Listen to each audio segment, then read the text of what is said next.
പ്രിയപ്പെട്ട പ്രേക്ഷകർക്കും ഒരിക്കൽ കൂടി രാവിലെയിലേക്ക് സ്വാഗതം. ഇനി നമ്മൾ ഈ ദിവസത്തെ പ്രധാനപ്പെട്ട വാർത്തകളിലേക്കാണ് പോകുന്നത്. കഴിഞ്ഞ കുറേ ദിവസങ്ങളായി നമ്മുടെ നാട്ടിലെ കുറേ വീടുകളിൽ യുദ്ധസമാനമായ ഒരു അന്തരീക്ഷമാണ്, പ്രത്യേകിച്ച് രാവിലെ സമയത്തൊക്കെ. അവരാരും രാവിലെ കാണാറും ഉണ്ടാവില്ല. കാരണം മറ്റൊന്നുമല്ല, SSLC പരീക്ഷ നടക്കുകയാണ്, +2 പരീക്ഷ നടക്കുകയാണ്. അതിൽ SSLC പരീക്ഷ നടക്കുന്ന വീടുകളിലെ അന്തരീക്ഷത്തിന് ഇന്നത്തോടൊരയവ് വരികയാണ്. കാരണം ഇന്ന് SSLC പരീക്ഷ പൂർണ്ണമാവുകയാണ്. പക്ഷേ പരീക്ഷ പൂർണ്ണമാവുന്ന ദിവസം പല പല പല ആഘോഷങ്ങൾക്കും സാധ്യതയുണ്ട്. ആ ആഘോഷങ്ങൾ അതിരുവിടാനും സാധ്യതയുണ്ട് എന്ന് വിദ്യാഭ്യാസ വകുപ്പ് മുൻകൂട്ടി കാണുന്നു. അതനുസരിച്ച് കുറച്ച് നിയന്ത്രണങ്ങളൊക്കെ ഏർപ്പെടുത്തുന്നുണ്ട്. കുട്ടികളെ അതേപോലെ വന്നതുപോലെ പോകാൻ പാരൻസ് വരണം എന്നൊരു നിർദ്ദേശമൊക്കെ ഇന്നലെ വിദ്യാഭ്യാസ വകുപ്പ് പുറത്തിറക്കിയ സർക്കുലറിൽ പറയുന്നുണ്ട്. അപ്പോൾ ഇന്ന് അവസാന പരീക്ഷ എഴുതാൻ പോകുന്ന എല്ലാ കുട്ടികൾക്കും അവരുടെ രക്ഷിതാക്കൾക്കൊക്കെ ഇനിയുള്ള ദിവസങ്ങൾ വളരെ സമാധാനമുള്ളതാവട്ടെ എന്ന് ആശംസിക്കുകയാണ്. പരീക്ഷ വരുമ്പോൾ നമ്മുടെ സമാധാനമാണ് ഏറ്റവും പ്രധാനം. പക്ഷേ സമാധാനമില്ലാത്ത ചിലരുണ്ട്. അത് കഴിഞ്ഞ ദിവസങ്ങളിൽ ഉണ്ടാകുന്ന ഒരു വിവാദമാണ്, നമ്മളെയൊക്കെ നാണം കെടുത്തുന്ന ഒരു വിവാദമാണ്. നമ്മളൊക്കെ വലിയ സന്തോഷത്തോടെയാണ് മമ്മൂട്ടിയും മോഹൻലാലും തമ്മിലുള്ള സൗഹൃദം എപ്പോഴും ആഘോഷിക്കാറുള്ളത്. മോഹൻലാൽ ശബരിമലയിൽ പോയി മമ്മൂട്ടിക്ക് വേണ്ടി വഴിപാട് കഴിച്ചപ്പോൾ നമ്മളൊക്കെ മലയാളികളായ നമ്മളൊക്കെ അതിൽ അഭിമാനം കൊണ്ടു. പക്ഷേ അത് ചിലർക്കത്ര പിടിക്കുന്നില്ല. അത് വലിയ വിവാദമായി മാറുന്നുണ്ട്. ഒരു വശത്ത് അയ്യപ്പനും ബാബരും ഒന്നിച്ചിരിക്കുന്ന സ്ഥലമാണ് ശബരിമല എന്ന് മറന്നുകൊണ്ടാണ് അത്തരം വിവാദങ്ങളൊക്കെ ഉണ്ടാവുന്നത്. ആ വിവാദങ്ങളിൽ പ്രതികരണങ്ങൾ വരുന്നുണ്ട്. അതൊക്കെ നമുക്ക് വിശദമായി തന്നെ പരിശോധിക്കാം. ആദ്യം നമുക്ക് തലക്കെട്ടുകൾ നോക്കാം. ശബരിമലയിൽ മമ്മൂട്ടിക്കായി മോഹൻലാൽ നടത്തിയ വഴിപാടിൽ വിവാദം തുടരുന്നു. ഒ അബ്ദുള്ളയെ പിന്തുണച്ച് സമസ്ത രംഗത്ത്. വഴിപാട് നടത്തിയത് മമ്മൂട്ടിയുടെ നിർദ്ദേശപ്രകാരമെങ്കിൽ തെറ്റെന്ന് നാസർ ഫൈസി കൂടത്തായി. പ്രതികരണം ന്യൂസ് 18 പ്രൈം ഡിബേറ്റിൽ.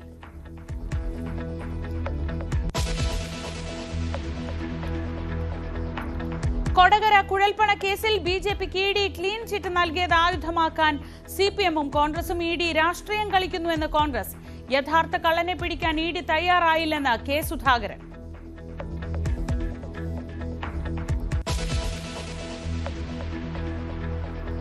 ആശാ സമരത്തിനെതിരെ നിലപാട് ആവർത്തിച്ച് INTUC സംസ്ഥാന പ്രസിഡന്റ്. സമരത്തിന് നേതൃത്വം നൽകുന്നത് SUCI എന്നതിന് തെളിവുണ്ടെന്ന് R ചന്ദ്രശേഖരൻ ന്യൂസ് 18നോട്. സെക്രട്ടേറിയറ്റ് നടയിലെ നിരാഹാര സമരം 7ാം ദിനത്തിലേക്ക്. സമരം ഒത്തുതീർക്കണമെന്നാവശ്യപ്പെട്ട് ഇന്ന് ജനസഭ.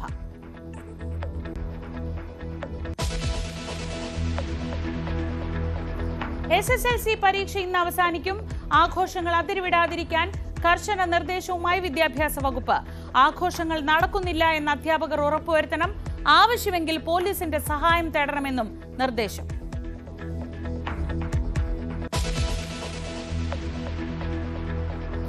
യാക്കോബായ സഭയുടെ പുതിയ ശ്രേഷ്ഠ കാതോലിക്ക ബാവയ്ക്ക് സ്വീകരണം നൽകാൻ ഒരുങ്ങി വിശ്വാസികൾ. ബസേലിയോസ് ജോസഫ് കാതോലിക്ക ബാവ ഞായറാഴ്ച കൊച്ചിയിലെത്തും.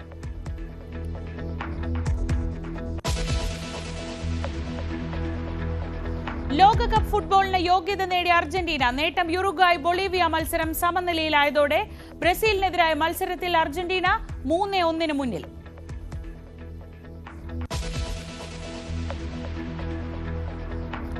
IPL-ൽ ഗുജറാത്ത് ടൈറ്റൻസിനെതിരെ പഞ്ചാബ് കിങ്സ് 11 11 റൺസ് ജയം.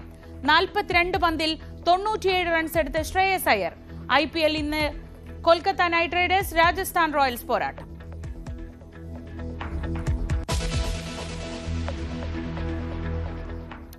ആദ്യം നമ്മൾ പോകുന്നത് നേരത്തെ പറഞ്ഞ ആ വിവാദത്തിലേക്കാണ്. ശബരിമലയിൽ മമ്മൂട്ടിക്ക് വേണ്ടി മോഹൻലാൽ വഴിപാട് നടത്തിയത് ഒരു വശത്ത് വലിയ വിവാദമായി മാറുമ്പോൾ, അങ്ങനെ വഴിപാട് നടത്തിയത് മമ്മൂട്ടിയുടെ നിർദ്ദേശപ്രകാരമെങ്കിൽ അത് തെറ്റാണെന്ന് സമസ്ത നേതാവ് നാസർ ഫൈസി കൂടത്തായി.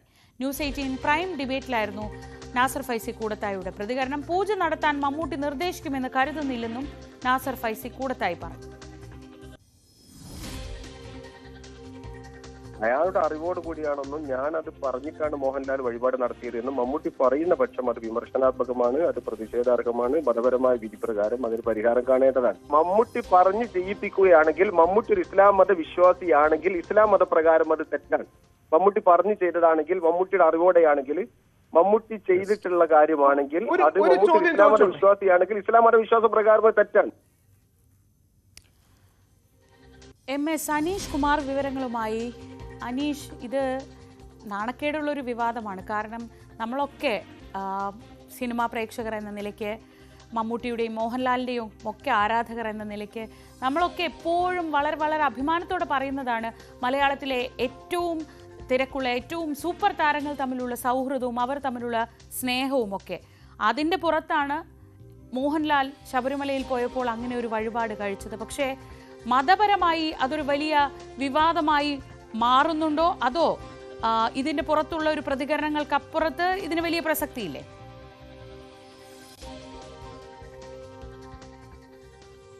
ശ്രീജ, കഴിഞ്ഞ ആഴ്ചയാണ് ഈ സംഭവം നടക്കുന്നത്. അന്ന് ഈ സമൂഹ മാധ്യമങ്ങളിലടക്കം വലിയ പ്രചാരണം നടക്കുന്നു. സൂപ്പർ താരമായ മമ്മൂട്ടിയുടെ ആരോഗ്യനില പ്രശ്നമാണ്, അദ്ദേഹത്തിന് അർബുദ രോഗമുണ്ട് എന്നടക്കമുള്ള പലതരത്തിലുള്ള കാര്യങ്ങൾ പുറത്തു വരുന്നു. അങ്ങേയറ്റം അദ്ദേഹത്തിൻ്റെ ആരാധകരും മലയാളികളും ഒന്നടങ്കം ഒരു ആശങ്കയിലേക്ക് നീങ്ങുന്ന ഒരു സാഹചര്യം ഉണ്ടായിരുന്നു. അന്നാണ് മോഹൻലാൽ കെട്ടുമുറുക്കി പമ്പയിൽ നിന്നും ശബരിമല സന്നിധാനത്തേക്ക് പോകുന്നത്. സന്നിധാനത്തെത്തിയ ശേഷമാണ് മമ്മൂട്ടിയുടെ പേരിൽ വിശാഖം നക്ഷത്രം എന്ന പേരിൽ അദ്ദേഹം ഉഷപൂജയ്ക്ക് രസീതാക്കുന്നതും അദ്ദേഹം ഈ വഴിപാട് കഴിക്കുന്നു. എന്തായാലും ആ വഴിപാട് കഴിച്ചതിൻ്റെ ചിത്രം സമൂഹ മാധ്യമങ്ങളിലേക്ക് വന്നതോടെ, അല്ലെങ്കിൽ മാധ്യമങ്ങളിലൂടെ പുറത്തു വന്നതോടുകൂടി വലിയ ഒരു സൗഹൃദത്തിൻ്റെ, ഒരു സഹോദര സ്നേഹത്തിൻ്റെ കാര്യമായൊക്കെയാണ് ഇതിനെ വിലയിരുത്തിയത്. കാരണം തൻ്റെ സഹോദര തുല്യരായ ഒരാൾക്ക് ഒരു അസുഖം വന്ന് ചികിത്സയിലിരിക്കുമ്പോൾ തൻ്റെ ഭാര്യയുടെ പേരിൽ, സുചിത്രയുടെ പേരിൽ ഒരു ഉഷപൂജ കഴിക്കുന്നു. ഒപ്പം തന്നെ സഹോദരൻ എന്ന പേരിൽ, മുഹമ്മദ് കുട്ടി എന്ന പേരിൽ മമ്മൂട്ടിയുടെ പേരിലും കഴിക്കുന്നു. അതൊരു വലിയ മനുഷ്യ സ്നേഹത്തിൻ്റെ, ഒരു സൗഹൃദത്തിൻ്റെയൊക്കെ വലിയ പ്രതീകമായി തന്നെയാണ് വിലയിരുത്തിയത്. ഒരുപാട് ആളുകൾ അതിനെ അഭിനന്ദിച്ചും മറ്റുമൊക്കെ രംഗത്തെത്തിയിരുന്നു. പക്ഷേ പിന്നീടാണ്, ദിവസം കഴിഞ്ഞപ്പോഴാണ് അതിൻ്റെ ഒരു തലം മാറുന്നു എന്ന കാര്യം, അല്ലെങ്കിൽ അത്തരം ചർച്ചകൾ കൂടി സമൂഹത്തിലേക്ക് വരുന്നത്. മുസ്ലിം പണ്ഡിതനൊക്കെയായ ഒ അബ്ദുള്ളയാണ് ആദ്യം ഇത്തരമൊരു പരാമർശം നടത്തിയത്. അദ്ദേഹം തൻ്റെ സമൂഹ മാധ്യമ അക്കൗണ്ടിൽ ഇതുമായി ബന്ധപ്പെട്ട് മമ്മൂട്ടിയുടെ അറിവോടുകൂടിയാണ് ഇത്തരം ഉഷപൂജ കഴിച്ചതെങ്കിൽ അത് തെറ്റാണ്, അത് ഇസ്ലാം നിയമപ്രകാരം ശരിയല്ല എന്ന രീതിയിലും അദ്ദേഹം തൗബ ചെയ്യണം, ആളുകളോട് ഖേദം പ്രകടിപ്പിക്കണം. ഒപ്പം ഈ പൂജാ വിവാദത്തിൽ എന്താണ് സംഭവിച്ചതെന്ന് മമ്മൂട്ടി തന്നെ വിശദീകരിക്കണമെന്ന് ആവശ്യപ്പെടുകയും ചെയ്തു. മറുപക്ഷത്ത് മോഹൻലാൽ സ്വയം ഇഷ്ടപ്രകാരം, അദ്ദേഹത്തിന് ശാസ്താവിൽ അചഞ്ചലമായ ഭക്തിയുള്ള ആളാണ്, അതുകൊണ്ട് അദ്ദേഹം തൻ്റെ ആരാധ്യ പുരുഷനോട് ഇക്കാര്യം പറഞ്ഞതാണെങ്കിൽ, ഈ വഴിപാട് കഴിച്ചതാണെങ്കിൽ അതിൽ പ്രശ്നമില്ല എന്നും പറയുകയും ചെയ്തു. പക്ഷേ മമ്മൂട്ടി നിലപാട് വ്യക്തമാക്കണം എന്ന അദ്ദേഹത്തിൻ്റെ ആവശ്യമാണ്. പിന്നീട് പലരും ഇക്കാര്യം ഏറ്റുപിടിച്ച് പോകുന്നുണ്ട്. ഇതിനൊടുവിലാണ് നമ്മുടെ ചർച്ചയിൽ ഈ നാസർ ഫൈസി കൊടുത്തായി സമസ്ത, ഈ മുസ്ലിം പണ്ഡിത സഭയിലെ, അല്ലെങ്കിൽ പണ്ഡിത സംഘടനയിലെ ഏറ്റവും പ്രമുഖരായ ആളുകളിൽ ഒരാളായ നാസർ ഫൈസി കൊടുത്തായും ഇത്തരമൊരു നിലപാട് ആവർത്തിക്കുന്നത്. അതായത് മമ്മൂട്ടി സ്വന്തം ഇച്ഛപ്രകാരം ഇത്തരമൊരു വഴിപാട് കഴിക്കാൻ നിർദ്ദേശം നൽകിയെന്നും താൻ കരുതുന്നില്ല. മറിച്ച് മമ്മൂട്ടിയുടെ നിർദ്ദേശപ്രകാരമാണ് മോഹൻലാൽ ശബരിമല സന്നിധാനത്ത് ഇത്തരമൊരു ഉഷപൂജ വഴിപാട് കഴിച്ചതെങ്കിൽ അത് തെറ്റാണ്, സമുദായത്തോട് മാപ്പ് പറയണം. പ്രത്യേകിച്ചും ഈ നോമ്പ് കാലമാണ്, നോമ്പ് കാലത്ത് ഇത്തരം അനുചിതമായൊരു പ്രവൃത്തി അദ്ദേഹത്തിൽ നിന്നും ഉണ്ടാവാൻ പാടില്ല എന്നും പറയുന്നു. അതായത് മമ്മൂട്ടി ഇക്കാര്യത്തിൽ നിലപാട് വ്യക്തമാക്കണം എന്ന ആവശ്യത്തിലേക്കാണ് രണ്ട് തരത്തിലുള്ള ആളുകളും നീങ്ങിക്കൊണ്ടിരിക്കുന്നത്. അതുകൊണ്ട് ഒരു വ്യക്തത വരുത്തേണ്ട ഒരവസ്ഥയിലേക്ക്, അല്ലെങ്കിൽ ആളുകൾക്കിടയിലേക്ക് ഈ സന്ദേശം എത്തിക്കുക മറ്റൊരു തരത്തിലാണ്. അള്ളാഹു മാത്രമാണ് ദൈവം, അതുകൊണ്ട് മറ്റു ദൈവങ്ങൾക്ക് മുന്നിൽ ഈ വഴിപാട് അർപ്പിക്കുന്നത് ശരിയല്ല എന്ന ഒരു പണ്ഡിത നിലപാടിലേക്ക്, അല്ലെങ്കിൽ മുസ്ലിം കടുത്ത രീതിയിൽ ഇത് ചിന്തിക്കുന്ന ആളുകളുടെ തരത്തിൽ തന്നെയാണ് ഇപ്പോൾ പ്രതികരണങ്ങൾ വന്നുകൊണ്ടിരിക്കുന്നത്. പക്ഷേ സമൂഹ മാധ്യമങ്ങളിലും മറ്റുമൊക്കെ നോക്കിയാൽ ഇപ്പോൾ തന്നെ വലിയ വിമർശനങ്ങൾ ഇത്തരം പരാമർശങ്ങൾക്കെതിരെ ഉയരുന്നുണ്ട്. ഒരു സുഹൃത്തിൻ്റെ പേരിൽ മറ്റൊരു സുഹൃത്ത് കഴിക്കുന്ന വഴിപാടിനെ ഈ ദൈവവിശ്വാസത്തെയും അല്ലെങ്കിൽ മറ്റ് മതപരമായ കാര്യങ്ങളെയും കൂട്ടിക്കെട്ടി പ്രചരിപ്പിക്കേണ്ടതുണ്ടോ എന്ന ചോദ്യം തന്നെയാണ് ഉയരുന്നത്. അക്കാര്യത്തിൽ ഇരുവർക്കും അനുകൂലമായ, അല്ലെങ്കിൽ മോഹൻലാലിനും മമ്മൂട്ടിക്കും അനുകൂലമായ പ്രതികരണങ്ങൾ തന്നെയാണ് ഈ ഇസ്ലാം മതവിശ്വാസികളായ ആളുകൾ പോലും സമൂഹ മാധ്യമങ്ങളിൽ പ്രകടിപ്പിക്കുന്നതും. ശ്രീജ, ഇതിപ്പോൾ അനീഷ്, ഇതിലൊരു പ്രശ്നമുള്ളത് എന്താണെന്ന് വെച്ചാൽ, നമുക്കറിയാം മമ്മൂട്ടിയെ പോലൊരു വ്യക്തി, അദ്ദേഹം മതവിശ്വാസിയാണ്. അദ്ദേഹത്തെ നമ്മൾ അത്തരം ഇപ്പോൾ ഈദ്ഗാഹുകളിലൊക്കെ കാണാറുണ്ട്. അദ്ദേഹം വിശ്വാസിയാണ്. പക്ഷേ അദ്ദേഹം അതിനൊക്കെ അപ്പുറത്ത് ജീവിക്കുന്ന ഒരു മനുഷ്യൻ കൂടിയാണ്. എപ്പോഴും മനുഷ്യ സ്നേഹത്തെ പറ്റിയൊക്കെ നന്നായി സംസാരിക്കുന്ന, പരസ്പരം സ്നേഹവും വിശ്വാസവും ഒക്കെയുള്ള രണ്ട് സഹോദരന്മാരാണ് അവർ രണ്ടുപേരും, മമ്മൂട്ടി മോഹൻലാലും. അതിലൊരാൾ മറ്റേയാൾക്ക് വേണ്ടി വഴിപാട് കഴിക്കുന്നു. അത് അയാളുടെ അറിവോടെയോ അറിവില്ലാതെയോ ആവട്ടെ, മമ്മൂട്ടിയിൽ നിന്നൊരു വിശദീകരണം വേണമെന്നൊരു ഡിമാൻഡ് ഇവർ ഉയർത്തുമ്പോൾ, ഈ മത പണ്ഡിതർ ഉയർത്തുമ്പോൾ, അത് പ്രതീക്ഷിക്കാൻ പറ്റുമോ? മമ്മൂട്ടി ഈ കാര്യത്തിൽ അങ്ങനെ ഒരു പ്രതികരണം നടത്തി, ഒരു മതത്തെ തൃപ്തിപ്പെടുത്താൻ അങ്ങനെ ഒരു പ്രതികരണം നടത്തും എന്ന് പ്രതീക്ഷിച്ചാണോ ഇവരിങ്ങനെ ഒരു ആവശ്യം ഉന്നയിക്കുന്നത്?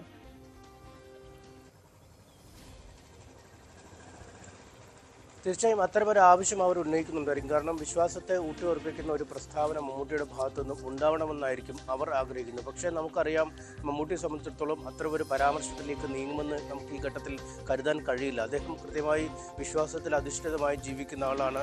നമ്മളൊക്കെ തന്നെ പലപ്പോഴും അദ്ദേഹത്തിൻ്റെ ഈദ്ഗാഹയിലൊക്കെ പോകുമ്പോഴൊക്കെ മകനോടൊപ്പം ഒക്കെ നിൽക്കുന്ന, അല്ലെങ്കിൽ അദ്ദേഹം ആരാധന ചെയ്യുന്ന ദൃശ്യങ്ങളൊക്കെ, നമ്മൾ നിസ്കരിക്കുന്ന ദൃശ്യങ്ങളൊക്കെ എടുക്കാറുണ്ട്. പക്ഷേ അപ്പോഴും അദ്ദേഹം എല്ലാവരുമായി സഹവർത്തിത്വത്തിൽ കഴിയുന്ന, എല്ലാ മതങ്ങളോടും സ്നേഹം പ്രകടിപ്പിക്കുന്ന ഒരു ആൾ എന്ന രീതിയിൽ ഈ കേരളത്തിൻ്റെ ഒരു സെക്കുലർ ക്രെഡൻഷ്യലിൻ്റെ ഏറ്റവും പ്രധാനപ്പെട്ട ആളെന്ന രീതിയിൽ തന്നെയാണ് മമ്മൂട്ടി നിലനിൽക്കുന്നത്. അദ്ദേഹം ഇതര മതങ്ങളോട് അകലം പാലിക്കാറില്ല, അവരുടെ വിശ്വാസങ്ങളെ ഹനിക്കാറില്ല, അങ്ങനെ ഒരു തരത്തിന് പോകുന്ന ആളല്ല. മറിച്ച് മറുവശത്ത് ഈ രാജ്യത്ത് ഒരിടത്തും പ്രകടമല്ലാത്ത രീതിയിൽ രണ്ട് താരങ്ങൾ, സൂപ്പർ താരങ്ങൾ, അവർ മലയാള സിനിമയുടെ നെടുന്തൂണായി പതിറ്റാണ്ടുകളായി നിൽക്കുന്നു. 40, 47, 48 വർഷങ്ങളൊക്കെ ഇരുവരും നിൽക്കുകയാണ്. പക്ഷേ രണ്ടു പേരും രണ്ട് വശത്തായി നിലയുറപ്പിക്കുമ്പോഴും പരസ്പരം സഹകരിച്ച് പരസ്പരം സ്നേഹത്തോടുകൂടിയാണ് അവർ മുന്നോട്ട് വന്നത്. ഈ ഫാൻസുകൾ തമ്മിലൊക്കെ പലപ്പോഴും ചില തർക്കങ്ങളൊക്കെ സമൂഹ മാധ്യമങ്ങളോ അല്ലെങ്കിൽ നേരത്തെ പുറത്തുമൊക്കെ ഉണ്ടായിരുന്നെങ്കിൽ പോലും അതൊന്നും ഇവർ തമ്മിൽ ബാധിക്കാത്ത രീതിയിൽ അങ്ങേയറ്റം ഇഴയെടുപ്പത്തോടെ ജീവിക്കുന്ന, പരസ്പരം പലപ്പോഴും കാണുന്ന, പലപ്പോഴും പൊതുവേദികളിൽ കാണുമ്പോൾ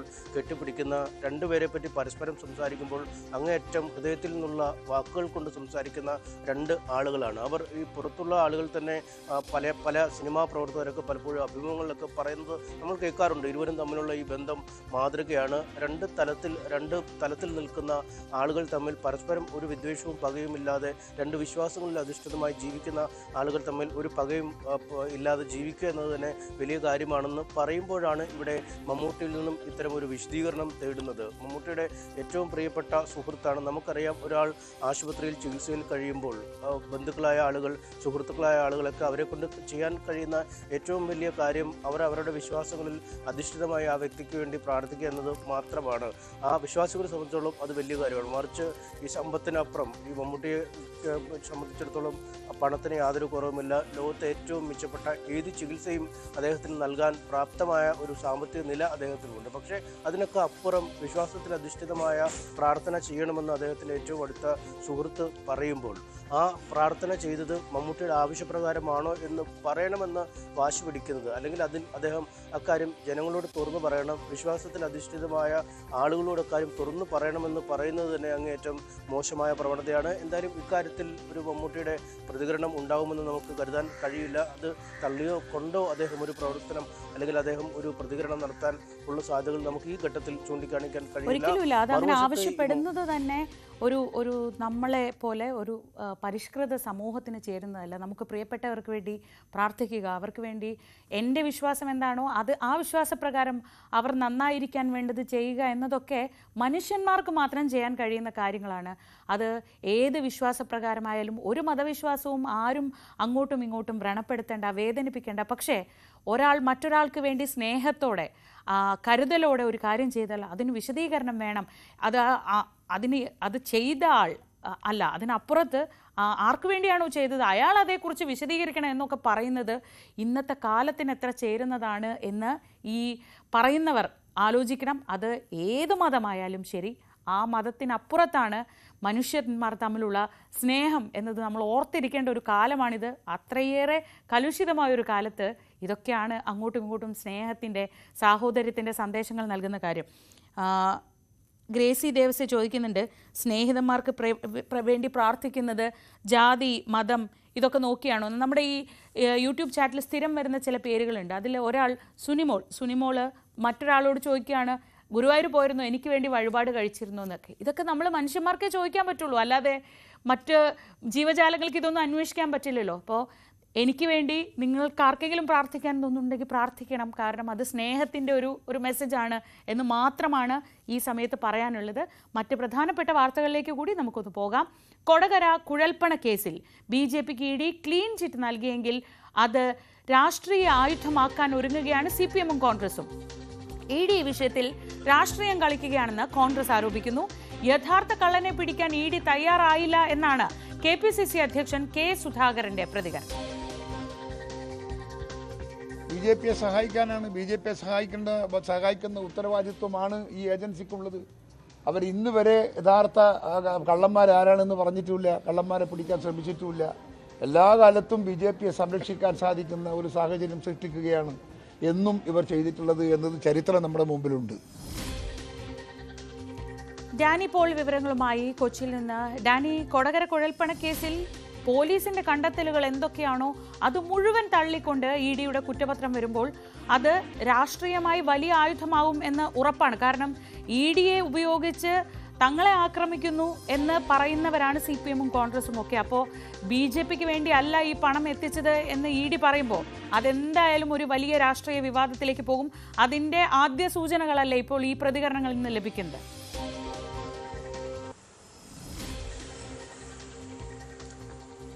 ശ്രീജ, തീർച്ചയായും അങ്ങനെ തന്നെയാണ്. കാരണം ഇത് വരും ദിവസങ്ങളിൽ അല്ലെങ്കിൽ വരും മണിക്കൂറുകളിലെല്ലാം തന്നെ വളരെ സജീവമായ രാഷ്ട്രീയ ചർച്ചയായി ഇത് മാറുമെന്ന കാര്യത്തിൽ യാതൊരു സംശയവുമില്ല. ഇപ്പോഴേ തന്നെ BJP-യെ കടന്നാക്രമിച്ചുകൊണ്ടാണ് കോൺഗ്രസ് വന്നിരിക്കുന്നത്.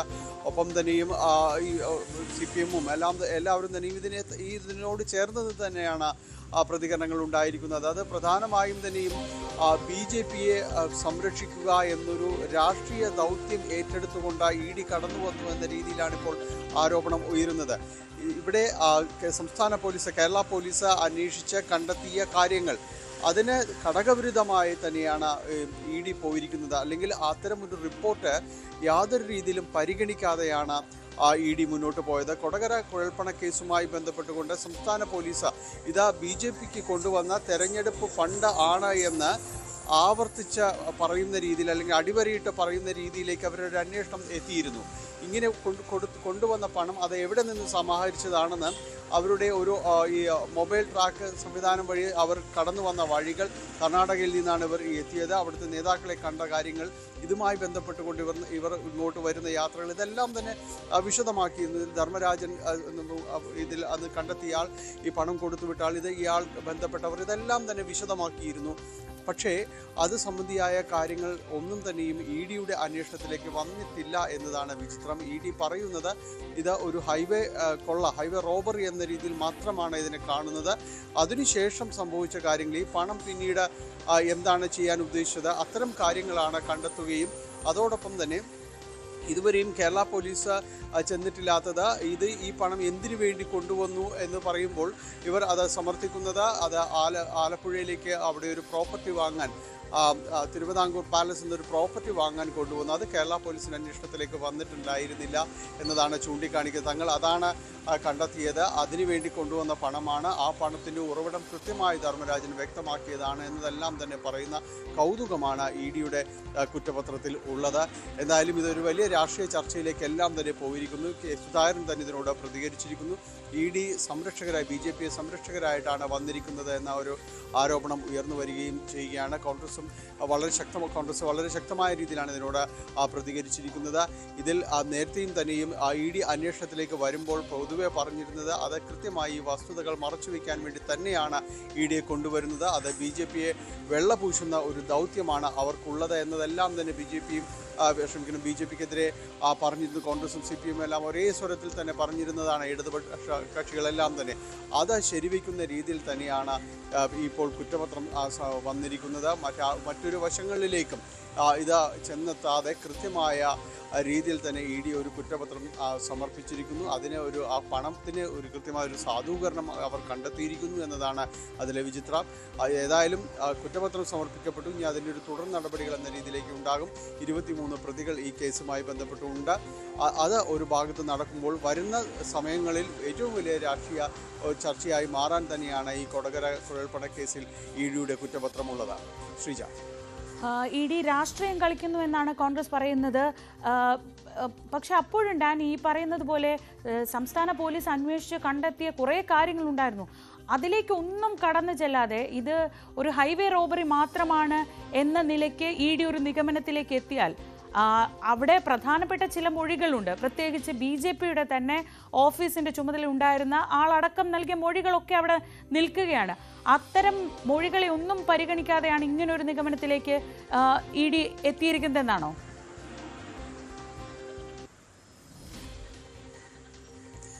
അങ്ങനെ തന്നെയാണ്. കാരണം ഈ ഓഫീസ് സെക്രട്ടറി തന്നെ ആവർത്തിച്ച് പറയുന്നുണ്ട് തൻ്റെ മൊഴി ഇതിൽ രേഖപ്പെടുത്തിയിട്ടില്ല. എന്തുകൊണ്ട്, എങ്ങനെയാണ് ഇ ഡിക്ക് ഈ സാക്ഷിയുടെ മൊഴി രേഖപ്പെടുത്താൻ കഴിയാതെ പോകുന്നത്, എങ്ങനെയാണ് കുറ്റപത്രം അതില്ലാതെ സമർപ്പിക്കാൻ കഴിയുന്നത് എന്നതടക്കമുള്ള കാര്യങ്ങൾ അദ്ദേഹം ചോദിച്ചാണ്. പക്ഷേ അദ്ദേഹത്തിന് മൊഴിയെടുക്കുന്ന രീതിയിലേക്കൊന്നും തന്നെ കാര്യങ്ങൾ ചെന്നിട്ടില്ല.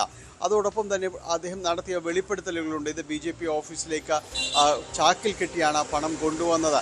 ഈ കൊണ്ടുവന്ന പണത്തിൽ ഒരു ഭാഗം തൃശ്ശൂർ അവിടെ ഏൽപ്പിച്ചിട്ടുണ്ട്, അതിനുശേഷം ബാക്കി ആലപ്പുഴയിലേക്ക് കൊണ്ടുപോവുകയായിരുന്നു എന്നതടക്കം അദ്ദേഹം വെളിപ്പെടുത്തൽ നടത്തുകയുണ്ട്. പക്ഷെ അതിലേക്കൊന്നും തന്നെ ED കടന്നു ചെന്നിട്ടില്ല എന്നതാണ് വസ്തുത. അതോടൊപ്പം തന്നെ ഒരു ഏജൻസി, അന്വേഷണ ഏജൻസി, സംസ്ഥാന പോലീസ് തന്നെ ഇക്കാര്യവുമായി ബന്ധപ്പെട്ട ഒരു കേസന്വേഷണം നടത്തിക്കൊണ്ടിരിക്കുമ്പോൾ സ്വാഭാവികമായും ഇതുമായി ബന്ധപ്പെട്ട കാര്യങ്ങൾ പരിശോധിക്കേണ്ടതാണ്. നമ്മൾ ഒരു നടപ്പു രീതിയെല്ലാം അതുതന്നെയാണ്. ഇക്കാര്യത്തിൽ കേരള പോലീസ് ഒരുപാട് ദൂരം മുന്നോട്ട് പോയിരുന്നു. അതും വസ്തുതകളുടെ അടിസ്ഥാനത്തിൽ തന്നെ, അവരുടെ കോൾ റെക്കോർഡുകൾ അടക്കമുള്ള കാര്യങ്ങളുടെ അടിസ്ഥാനത്തിൽ, മൊഴികളുടെ അടിസ്ഥാനത്തിൽ. ഈ മൊഴികളെല്ലാം തന്നെ നേരിട്ട് BJPക്കെതിരെയും മുൻ സംസ്ഥാന അധ്യക്ഷനായ K. സുരേന്ദ്രനുമെതിരെയും ഉള്ളതായിരുന്നു. അവരെല്ലാം തന്നെ ചോദ്യം ചെയ്യാൻ വേണ്ടി ചോദ്യം ചെയ്യുന്ന അടക്കമുള്ള കാര്യങ്ങളിലേക്ക് കടന്നതുമാണ്. അപ്പോൾ ഇതെല്ലാം തന്നെയും പൂർണ്ണമായും നിരാകരിച്ചുകൊണ്ടാണ് ED വന്നത്. ED അത്തരമൊരു ഭാഗത്തെക്കുറിച്ച്, ഈ പണം എവിടെ നിന്ന് വന്നു എന്നൊരു ഭാഗത്തെക്കുറിച്ച് അവർ അന്വേഷിച്ചിട്ടില്ല എന്നതാണ് കൗതുകരമായ കാര്യം. അതിന് പകരം ഈ പണം ഇവർക്ക് കൈവശം വന്നതിന് ശേഷം അവരെന്ത് ചെയ്യാൻ ശ്രമിച്ചു എന്നതടക്കമുള്ള കാര്യങ്ങൾ അന്വേഷിച്ചു. അതിൽ ഏറ്റവും പ്രധാനപ്പെട്ട ഭാഗം അവർ അന്വേഷിക്കാതെ മാറ്റി നിർത്തി, അവർ അത് വിട്ടുനിർത്തി എന്നതാണ്. അതുകൊണ്ട് തന്നെയാണ് ഇതിനെതിരെ ഇത് വലിയൊരു രാഷ്ട്രീയ ആരോപണമായി മാറുന്നത്. ആ ഭാഗത്താണ് BJPയുടേതായ ഇടപെടൽ. ഈ പണം ആര് കൊണ്ടുവന്നു, അത് എന്താണ്, എവിടെ നിന്നാണ് സമാഹരിച്ചത് എന്നതടക്കമുള്ള കാര്യങ്ങളിൽ കേരള പോലീസ് നടത്തിയ അന്വേഷണങ്ങളുണ്ട്, അത് മൊഴികളുണ്ട്. ഇത്തരം കാര്യങ്ങളെല്ലാം തന്നെ പൂർണ്ണമായി നിരാകരിച്ചുകൊണ്ട് മറ്റൊരു ദിശയിലേക്ക് കേസിനെ കൊണ്ടുപോവുകയായിരുന്നു. അത് പൂർണ്ണമായും തന്നെ BJPയെ സഹായിക്കാൻ വേണ്ടി തന്നെയാണ് എന്നതാണ് ആക്ഷേപം ഉയരുന്നത്. അത് ആക്ഷേപം എന്തായാലും കേരളത്തിന്റെ പൊതുമണ്ഡലത്തിൽ നിറഞ്ഞു നിൽക്കുമെന്ന് ഉറപ്പാണ്. അടുത്ത മണിക്കൂറുകളിൽ തന്നെ അത് വലിയ ചർച്ചയാവും. ഇന്നലെയാണ് ED റിപ്പോർട്ടിന്റെ വിശദാംശങ്ങളൊക്കെ പുറത്തു വന്നത്. തുടർന്ന് രാഷ്ട്രീയ പ്രതികരണങ്ങളും വന്നു തുടങ്ങിയിരിക്കുന്നു. എന്തായാലും അത് അത്ര ചെറിയൊരു വിവാദമായി നിൽക്കില്ല എന്ന് ഉറപ്പാണ്. ഇനി നമ്മൾ പോകുന്നത് തിരുവനന്തപുരത്ത് സെക്രട്ടേറിയറ്റിന് മുന്നിൽ ആശാ വർക്കർമാർ നടത്തിവരുന്ന സമരവേദിയിലേക്കാണ്. ഇന്ന് അവിടെ നിരാഹാരം 7ാം ദിവസത്തിലേക്ക് കടക്കുകയാണ്. പ്രതിഷേധ സമരം 45ാം ദിവസത്തിലും. ആശാ വർക്കർമാരുടെ പ്രശ്നങ്ങൾ ഒത്തുതീർപ്പാക്കണമെന്നാവശ്യപ്പെട്ട് കോർപ്പറേഷൻ ഓഫീസിന് മുന്നിൽ കോൺഗ്രസ് നടത്തുന്ന ധർണ ഇന്ന് K. മുരളീധരൻ ഉദ്ഘാടനം ചെയ്യുന്നു. ഇന്ന് സെക്രട്ടേറിയറ്റ് നടയിൽ ഒരു ജനസഭയും സംഘടിപ്പിക്കുന്നുണ്ട്. വിവരങ്ങളുമായി ഡാൻ കുര്യനാണുള്ളത്. ഡാൻ, 2 കാര്യങ്ങളാണ്. ഒന്ന്, ഈ സമരം ഇത്രയും നാൾ നമ്മൾ കണ്ടത് സെക്രട്ടേറിയറ്റിന് മുന്നിൽ നടക്കുന്നു, അവിടേക്ക് ഒരു പക്ഷേ ഐക്യദാർഢ്യം പ്രഖ്യാപിച്ച ആളുകൾ വരുന്നു എന്നതാണെങ്കിൽ, ആ സമരം കോർപ്പറേഷന് മുന്നിലേക്ക് മാറുന്നുണ്ടെങ്കിൽ, ഒരു ധർണയായി മാറുന്നുണ്ടെങ്കിൽ അതൊരു സൂചനയാണ്. അത് പുറത്തേക്ക് കൂടി ആ സമരം വ്യാപിക്കും രാഷ്ട്രീയമായി എന്നത്. രണ്ടാമത്തേത് ജനസഭയാണ്. ജോയ് മാത്യു ഉണ്ടാവും, K. സച്ചിദാനന്ദൻ ഉൾപ്പെടെ ഈ ഇടതുപക്ഷ സർക്കാരുമായി വളരെ ചേർന്ന് നിൽക്കുന്നവരൊക്കെ ഈ ഒരു പ്രതിഷേധ ജനസഭയിൽ പങ്കെടുക്കുമെന്ന് അറിയുന്നു. എന്തൊക്കെയാണ് വിശദാംശം?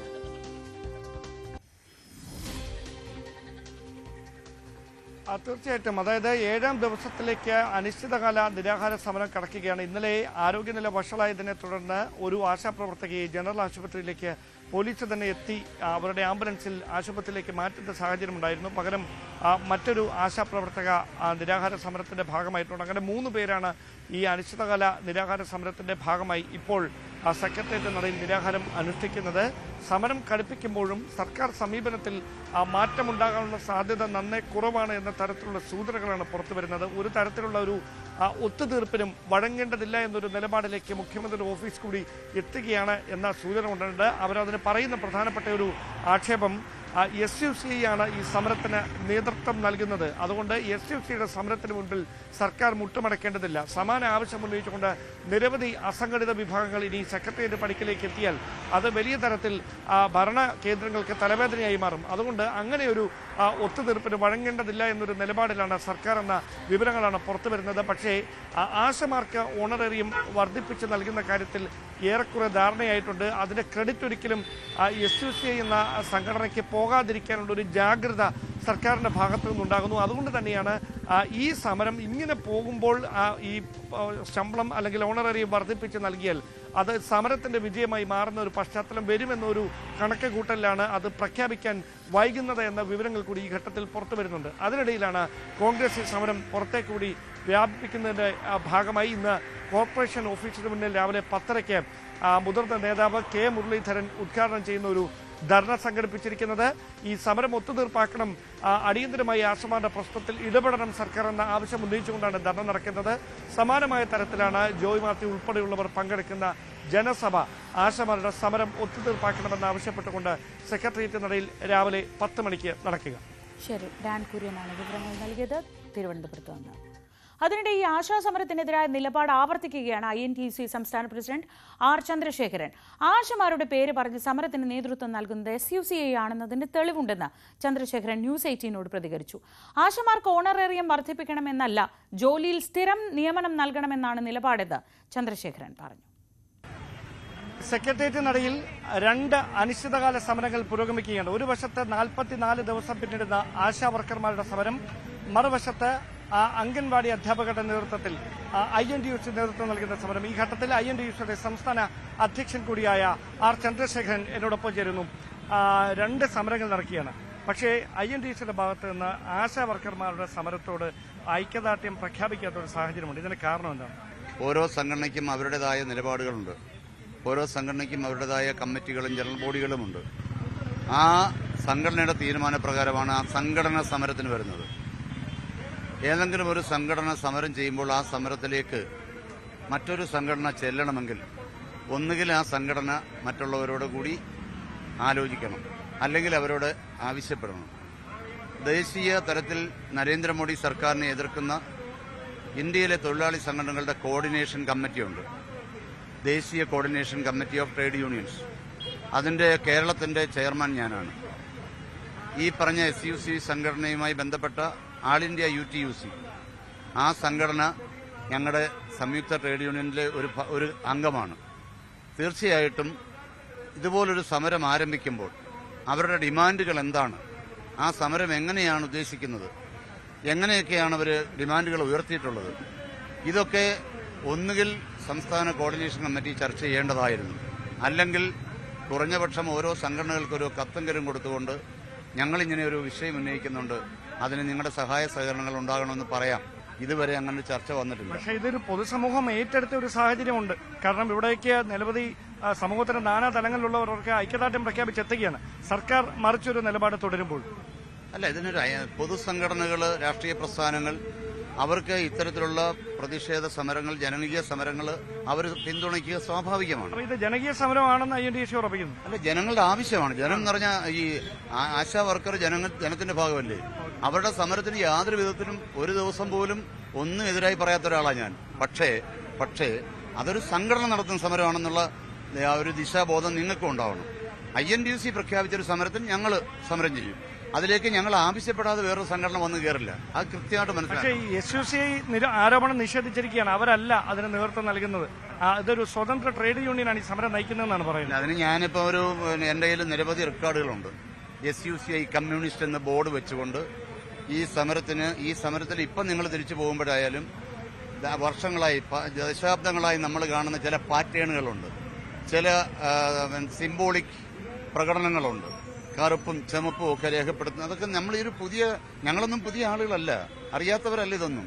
ബഹുമാനപ്പെട്ട ധനകാര്യമന്ത്രിയുടെ മുമ്പിൽ അവതരിപ്പിക്കുന്ന ഞങ്ങളുടെ നിവേദനത്തിൽ പ്രധാനപ്പെട്ട ആവശ്യമാണ് ഇവരെ സ്ഥിരപ്പെടുത്തണമെന്നുള്ളത്.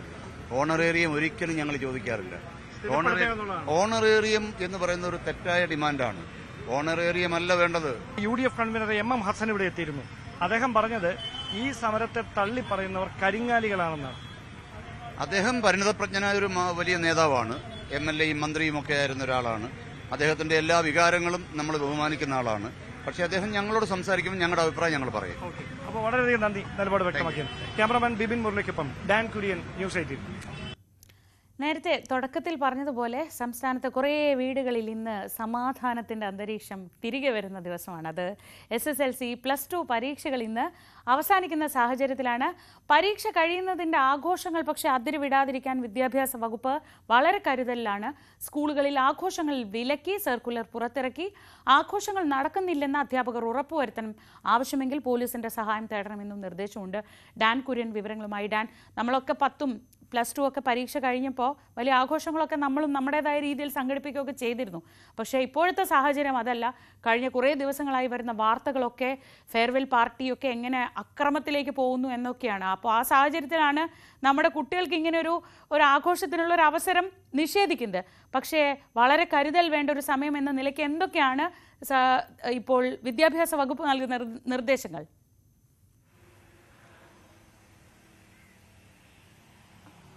ശ്രീജ, ഉച്ചയ്ക്ക് മുമ്പ് SSLC പരീക്ഷ, ഈ വർഷത്തെ SSLC പരീക്ഷ അവസാനിക്കും. വിദ്യാർത്ഥികൾ പുറത്തിറങ്ങും. സാധാരണയായി 1ാം ക്ലാസ് മുതൽ അല്ലെങ്കിൽ 5ാം ക്ലാസ് മുതൽ 10ാം ക്ലാസ് വരെയൊക്കെ ഒരേ സ്കൂളിൽ തന്നെ പഠിക്കുന്ന ഒരു ശൈലിയാണ് മിക്ക വിദ്യാർത്ഥികൾക്കുമുള്ളത്. അപ്പോൾ അവിടെയുള്ള ഒരു വലിയ ആത്മബന്ധമാണ് ഈ 10ാം ക്ലാസ് പരീക്ഷയോടെ അവിടെ നിന്ന് ഈ സ്കൂളിനോട്, ആ സ്കൂളുമായുള്ള ബന്ധം വിട പറഞ്ഞ് മറ്റൊരിടത്തേക്ക് പോകുന്ന തരത്തിൽ അത് വലിയൊരു കൂടിച്ചേരലായിയൊക്കെ മാറാറുണ്ട്, വലിയ ആഘോഷമായി മാറാറുണ്ട്. അതായിരുന്നു കേരളം ഇന്ന് വരെ കണ്ടിരുന്ന പതിവ്. പക്ഷേ ആ പതിവിന് വിപരീതമായ കാര്യങ്ങൾ ദൗർഭാഗ്യവശാൽ പലയിടങ്ങളിലും ഒരേപോലെ തന്നെ റിപ്പോർട്ട് ചെയ്യപ്പെടുന്ന ഒരു പശ്ചാത്തലത്തിലാണ് ഒരു മുൻകരുതൽ ജാഗ്രതാ നിർദ്ദേശം വിദ്യാഭ്യാസ വകുപ്പിന്റെ ഭാഗത്ത് നിന്ന് സ്കൂളുകൾക്ക് ലഭിച്ചിരിക്കുന്നത്. അവിടെയാണ് വിദ്യാഭ്യാസ വകുപ്പ് ഇറക്കിയിരിക്കുന്ന സർക്കുലർ തന്നെ ഏറ്റവും പ്രാധാന്യമർഹിക്കുന്നതായി മാറിയിരിക്കുന്നതും. ഈ സർക്കുലറിൽ എടുത്തു പറയുന്ന കാര്യം മാതാപിതാക്കൾ തന്നെ വിദ്യാർത്ഥികൾ വീടുകളിൽ തിരികെ എത്തുന്നുണ്ട് എന്ന് ഉറപ്പാക്കണമെന്നാണ്. അധ്യാപകരുടെ മാത്രം ചുമതലയല്ല അത്. ഒരു തരത്തിലുള്ള ആഘോഷ പരിപാടികളും സ്കൂൾ പരിസരത്ത് ഇതുമായി ബന്ധപ്പെട്ട് അനുവദിക്കില്ല എന്ന കാര്യം കൂടി ഈ സർക്കുലറിൽ എടുത്തു പറയുന്നുണ്ട്. പൊതുവിദ്യാഭ്യാസ ഡയറക്ടറാണ് ഈ സർക്കുലർ ഇറക്കിയിരിക്കുന്നത്. അതിൽ കൃത്യമായി തന്നെ അത് നിഷ്കർഷിക്കുന്നുണ്ട്. പോലീസിന്റെ ജാഗ്രത, പോലീസിന്റെ നിരീക്ഷണം സ്കൂളുകളുടെ പരിസരത്തുണ്ടാകും. കഴിഞ്ഞ ദിവസം കോഴിക്കോടുണ്ടായ ദാരുണമായ ഒരു സംഭവത്തിന്റെ പശ്ചാത്തലത്തിലാണ് SSLC പരീക്ഷ തുടങ്ങുന്നതിന് തൊട്ടു മുമ്പ് ഫെയർവെൽ പാർട്ടിയുമായി ബന്ധപ്പെട്ട് 15 വയസ്സ് മാത്രം പ്രായമുള്ള ഒരു വിദ്യാർത്ഥിക്ക് നേരെ നടന്ന അതിക്രൂരമായ മർദ്ദനത്തിൽ ജീവൻ നഷ്ടമാകുന്ന സാഹചര്യം വലിയ തരത്തിൽ വിവാദമായി മാറിയിരിക്കുന്ന ഒരു പശ്ചാത്തലത്തിൽ കൂടിയാണ് ഇങ്ങനെയൊരു തീരുമാനത്തിലേക്ക് വിദ്യാഭ്യാസ വകുപ്പ് കടന്നതെന്ന് വേണം പറയാൻ. സംസ്ഥാനത്തെ വിവിധയിടങ്ങളിൽ സമാനമായ തരത്തിൽ ഈ അക്രമ സംഭവങ്ങൾ ഈ വിദ്യാർത്ഥികളുടെ ഫെയർവെൽ പാർട്ടിയുമായി ബന്ധപ്പെട്ട് ഉണ്ടാകാൻ ഇടയുണ്ട് എന്നൊരു വിവരത്തിന്റെ അടിസ്ഥാനത്തിലാണ് ഇന്ന് ഈ മുഴുവൻ പാർട്ടികളും ഇത്തരത്തിലുള്ള ഒത്തുചേരലുകൾ പൂർണ്ണമായി തന്നെ വിലക്കിക്കൊണ്ടുള്ള ഒരു ഉത്തരവ് നിലവിൽ വന്നിരിക്കുന്നത്. ഉച്ചയ്ക്ക് മുമ്പായി ഈ വിദ്യാർത്ഥികൾ SSLC പരീക്ഷ കഴിഞ്ഞ് പുറത്തിറങ്ങുന്നതോടെ നമുക്ക് ഏത് തരത്തിലായിരിക്കാം ഇതിനോട് അവരുടെ ഒരു പ്രതികരണം എന്നുകൂടി അറിയാൻ കഴിയുമെന്നാണ് പ്രതീക്ഷിക്കുന്നത്. ശരി, ഇങ്ങനൊരു സാഹചര്യം ഉണ്ടായത് ഇതുപോലെ നമ്മുടെ കുട്ടികളുടെ ഭാഗത്തു നിന്ന് കൈവിട്ട ചില കാര്യങ്ങൾ ഉണ്ടായപ്പോഴാണ്. അതുകൊണ്ടാണ് സർക്കാരിനൊക്കെ ഇത്രയും കർശനമായി ഇടപെടേണ്ടി വരുന്നത്. അല്ലെങ്കിൽ ഇന്നത്തെ ദിവസം വളരെ ആഘോഷമായി നമ്മൾ കാണാറില്ലേ, മഷിയൊക്കെ എറിഞ്ഞ് ഫുൾ മഷിയിലൊക്കെ മുങ്ങി ഇന്ന് വീട്ടിലേക്ക് ഒരു ഷർട്ടൊക്കെ ഓട്ടോഗ്രാഫാക്കി വരുന്ന കാഴ്ചയാണ് നമ്മൾ കണ്ടിട്ടുള്ളത്. പക്ഷേ ഇത്തവണ ആഘോഷങ്ങൾക്ക് അല്പം നിയന്ത്രണം വേണ്ടി വരും. അത് നമ്മുടെ തന്നെ കുട്ടികൾ സുരക്ഷിതരായിരിക്കാൻ വേണ്ടിയാണ്. മറ്റു വാർത്തകൾ നോക്കാം. കേരള സർവകലാശാലയുടെ ഇന്നത്തെ സെനറ്റ് യോഗത്തിൽ ഗവർണർ രാജേന്ദ്ര ആർലേക്കർ പങ്കെടുക്കും. സർവകലാശാലയുടെ ചരിത്രത്തിലാദ്യമായാണ് ചാൻസലർ കൂടിയായ ഗവർണർ സെനറ്റ് യോഗത്തിൽ പങ്കെടുക്കുന്നത്. ബജറ്റ് അവതരണത്തിനായാണ് ഇന്ന് സെനറ്റ് ചേരുന്നത്. കാലിക്കറ്റ് സർവകലാശാലയുടെ സെനറ്റ് യോഗത്തിലും ഗവർണർ പങ്കെടുത്തിരുന്നു. മറ്റ് വാർത്തകളിലേക്ക് നമുക്ക് വരാം. ഒരു പ്രധാനപ്പെട്ട വാർത്ത നമുക്ക് സംസാരിക്കാനുണ്ട്. അത് നമ്മുടെ ശരീരത്തിൻ്റെ, നമ്മുടെ തൊലിയുടെ നിറമൊക്കെ നമ്മളെ വിലയിരുത്തുന്നതിൽ, ഒരാളുടെ പ്രവർത്തനശേഷിയും മികവും വിലയിരുത്തുന്നതിലൊക്കെ ഘടകമാവുന്നത് എത്രമാത്രം നാണക്കേടാണ് എന്നൊരു ചിന്തയിലേക്കാണ് ആ വാർത്ത നമുക്ക് ചർച്ച ചെയ്യേണ്ടി വരുന്ന ഒരു സാഹചര്യം. നമ്മുടെ ചീഫ് സെക്രട്ടറി, നമുക്കൊക്കെ വളരെ അഭിമാനമായ ശാരദാ മുരളീധരൻ, അവർ ഇന്നലെ ഒരു ഫേസ്ബുക്ക് പോസ്റ്റ് ഇട്ടു. ആ പോസ്റ്റ് കറുപ്പിനെ അപമാനിക്കുന്നത് എന്തിന് എന്നൊരു വലിയ ചോദ്യമാണ് ചോദിക്കുന്നത്. നമ്മൾ ആ വിഷയത്തിലേക്ക് വിശദമായി മടങ്ങിയെത്തും ഇടവേളയ്ക്ക് ശേഷം.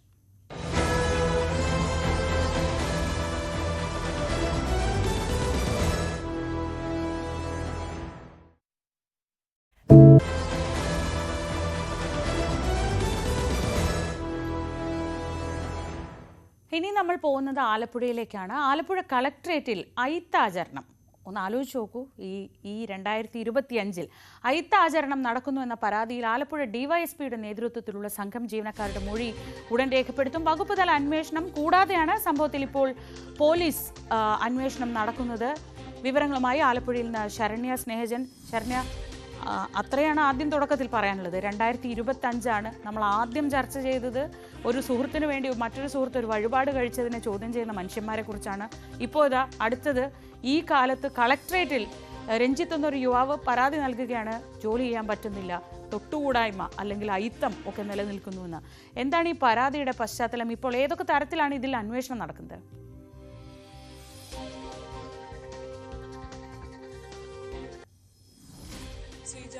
കഴിഞ്ഞ കുറച്ച് നാളുകളായി ആലപ്പുഴ കളക്ട്രേറ്റുമായി ബന്ധപ്പെട്ട ഈ പരാതി മുഖ്യമന്ത്രിയുടെ ഓഫീസിലും ഒപ്പം തന്നെ SST കമ്മീഷന്റെ ഓഫീസിലുമൊക്കെ ചർച്ച ചെയ്യപ്പെട്ടുകൊണ്ടിരിക്കുകയാണ്. ഇതിൽ ഏറ്റവും പ്രധാനപ്പെട്ടത് ആലപ്പുഴ കളക്ട്രേറ്റിൽ ഓഫീസ് അസിസ്റ്റന്റായി ജോലി ചെയ്തിരുന്ന രഞ്ജിത്ത് നൽകിയ പരാതിയാണ്. അദ്ദേഹം നൽകിയിരിക്കുന്ന പരാതിയിൽ അദ്ദേഹത്തിന്റെ ഭാര്യയാണ് മുഖ്യമന്ത്രിക്ക് പരാതി നൽകിയിരിക്കുന്നത്. ഈ പരാതിയിൽ വ്യക്തമാക്കിയിരിക്കുന്നത് പട്ടികജാതി വിഭാഗക്കാരനായ തന്നോട് ഓഫീസിൽ ജോലി ചെയ്യുന്നതിന് പ്രത്യേകം രജിസ്റ്റർ താനും ഇവരെ ചൗക്കിദാറായാണ് അവിടെ ജോലി ചെയ്തുകൊണ്ടിരിക്കുന്നത്. താനും കൂടെ ജോലി ചെയ്യുന്ന അതേ വിഭാഗത്തിൽ നിന്നുള്ള മറ്റൊരു ജീവനക്കാരനോടും ഒരുമിച്ച്, അതായത് മറ്റ് ജീവനക്കാരി ഇവരുടെ ഡിപ്പാർട്ട്മെന്റിലുള്ള മറ്റ് ജീവനക്കാരോടൊപ്പം ഒപ്പ് രേഖപ്പെടുത്തേണ്ടതില്ല എന്നുള്ളൊരു നിലപാടിലേക്ക് ഉദ്യോഗസ്ഥർ മാറി എന്നുള്ളതാണ്. ഹുസൂർ ശിരസ്ദാറാണ് ഇത്തരത്തിലൊരു വിവേചനപരമായ നടപടി സ്വീകരിച്ചത് എന്നുള്ളതാണ് മുഖ്യമന്ത്രിക്ക് നൽകിയ പരാതിയിൽ കഴിഞ്ഞ ദിവസം വ്യക്തമാക്കിയിരുന്നത്.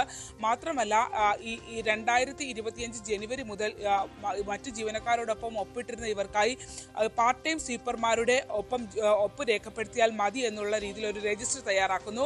ഇതിൽ പ്രതിഷേധം അറിയിച്ചതോടുകൂടി ഇവർക്ക് 2 പേർക്കുമായി പ്രത്യേകം ഒരു രജിസ്റ്റർ ആലപ്പുഴ കളക്ട്രേറ്റിൽ തയ്യാറാക്കി എന്നുള്ളതാണ് പരാതിയിൽ വ്യക്തമാക്കുന്നത്. ഈ രജിസ്റ്റർ സഹിതം ചൂണ്ടിക്കാട്ടിയാണ് ഇവരുടെ കുടുംബം മുഖ്യമന്ത്രിക്ക് പരാതി നൽകുകയും ചെയ്തിരുന്നത്. ഈ സംഭവത്തെ തുടർന്ന് മുഖ്യമന്ത്രിയുടെ ഓഫീസിൽ നിന്നും ഇത് അന്വേഷിക്കാനായി നിർദ്ദേശം നൽകുന്നു. അത്തരത്തിലൊരു നിർദ്ദേശം ആലപ്പുഴ കളക്ട്രേറ്റിൽ വന്ന ശേഷം വലിയ സമ്മർദ്ദങ്ങൾക്ക് ശേഷമാണ് ഒരു എൻക്വയറി നടത്താനായി അതിൽ തയ്യാറായത് എന്നുള്ളതാണ് പരാതിക്കാർ വ്യക്തമാക്കുന്നത്. തുടർന്ന് ഈ എൻക്വയറിയുടെ അടിസ്ഥാനത്തിൽ Alappuzha deputy collector land acquisition വിഭാഗത്തിലെ ഡെപ്യൂട്ടി കളക്ടറാണ് ഇപ്പോൾ ഈ വിഷയം അന്വേഷിച്ചുകൊണ്ടിരിക്കുന്നത്. ഇതിൽ SST കമ്മീഷൻ തന്നെ റിപ്പോർട്ട് ആവശ്യപ്പെട്ടിട്ട് ഫെബ്രുവരി 13 റിപ്പോർട്ട് ആവശ്യപ്പെട്ട് 30 ദിവസത്തിനുള്ളിൽ റിപ്പോർട്ട് നൽകണമെന്ന് പറഞ്ഞിട്ട് ഇതുവരെ ആ റിപ്പോർട്ട് നൽകിയിട്ടുള്ളത് അതിൽ പൂർണ്ണമായ റിപ്പോർട്ട് നൽകിയില്ല. മറിച്ച് ഈ ലാൻഡ് അക്വിസിഷൻ ഡെപ്യൂട്ടി കളക്ടർ ഇത് അന്വേഷിക്കാൻ തുടങ്ങി എന്നുള്ള ഒരു ഇടക്കാല റിപ്പോർട്ട് മാത്രമാണ് നൽകിയിട്ടുള്ളത്. അതും 30 ദിവസത്തിന് ശേഷമാണ് ഈ റിപ്പോർട്ട് കളക്ട്രേറ്റിൽ നിന്ന് പോയത് എന്നതും ശ്രദ്ധേയമാണ്.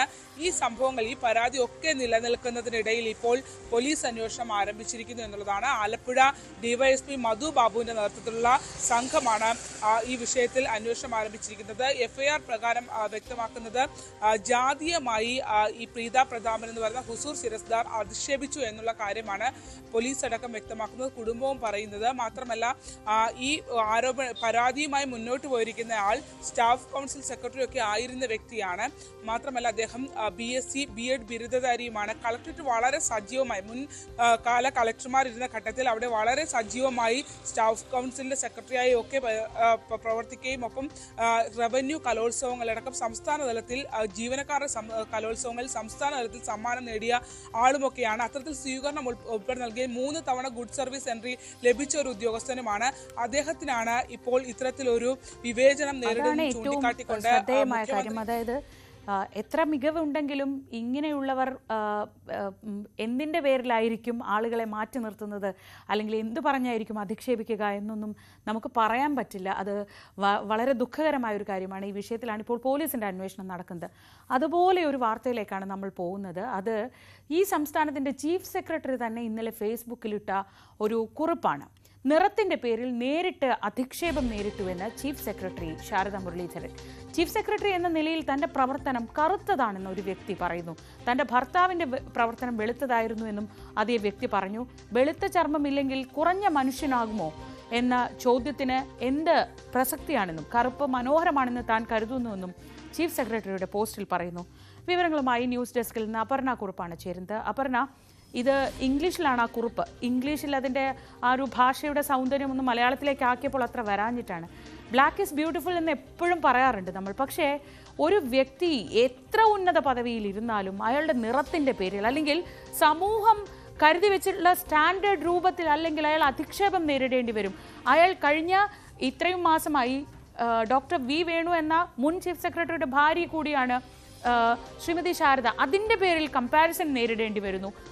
ഭർത്താവ് വെളുത്താണ്, ഭാര്യ കറുത്താണെന്ന് പറയുന്നു. എന്തൊരു നാണക്കേടാണ് അപർണ ഇതൊക്കെ. തീർച്ചയായിട്ടും ശ്രീജ, കേരളത്തിൻ്റെ ചീഫ് സെക്രട്ടറി എന്ന് പറയുമ്പോൾ അത്രയും വലിയ ഒരു പോസ്റ്റ് ഹാൻഡിൽ ചെയ്യുന്ന ഒരു വ്യക്തി, ഒരു പവർ ലേഡി എന്ന് തന്നെ കേരളത്തിൽ വിശേഷിപ്പിക്കാവുന്ന അങ്ങനെ ഒരു ബ്യൂറോക്രാറ്റ് തന്നെയാണ് ഇത്തരത്തിലൊരു അധിക്ഷേപം തനിക്ക് നേരിട്ട് തന്നെ തന്നോട് പറഞ്ഞു ഒരാൾ. ആ തരത്തിലാണ് ഇത് വിളിച്ചു ചോദിച്ചതാണ്. അപ്പോഴും ആ തരത്തിൽ തന്നോട് നേരിട്ട് പറഞ്ഞു എന്ന് പറയുമ്പോൾ അത് വളരെ കൃത്യമായി ചർച്ച ചെയ്യപ്പെടേണ്ട ഒരു വിഷയമാണ്. ഇത് നമ്മുടെ സമൂഹം ഇത് തന്നെയാണോ പ്രതിഫലിപ്പിക്കുന്നത് എന്നതിനെക്കുറിച്ച് വളരെ വ്യക്തമായിട്ടുള്ള ചില ചർച്ചകൾ നടക്കണം.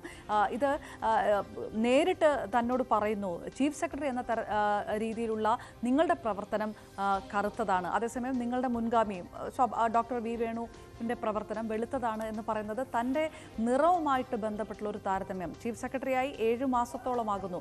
ആ 7 മാസത്തോളം ഈ തരത്തിലുള്ള താരതമ്യം, സ്ത്രീ എന്ന തരത്തിലുള്ള താരതമ്യം ഒരു വശത്തുണ്ട് എന്നുകൂടി ഒരു ബ്രാക്കറ്റിനകത്ത് പറഞ്ഞു വെക്കുന്നുണ്ട്.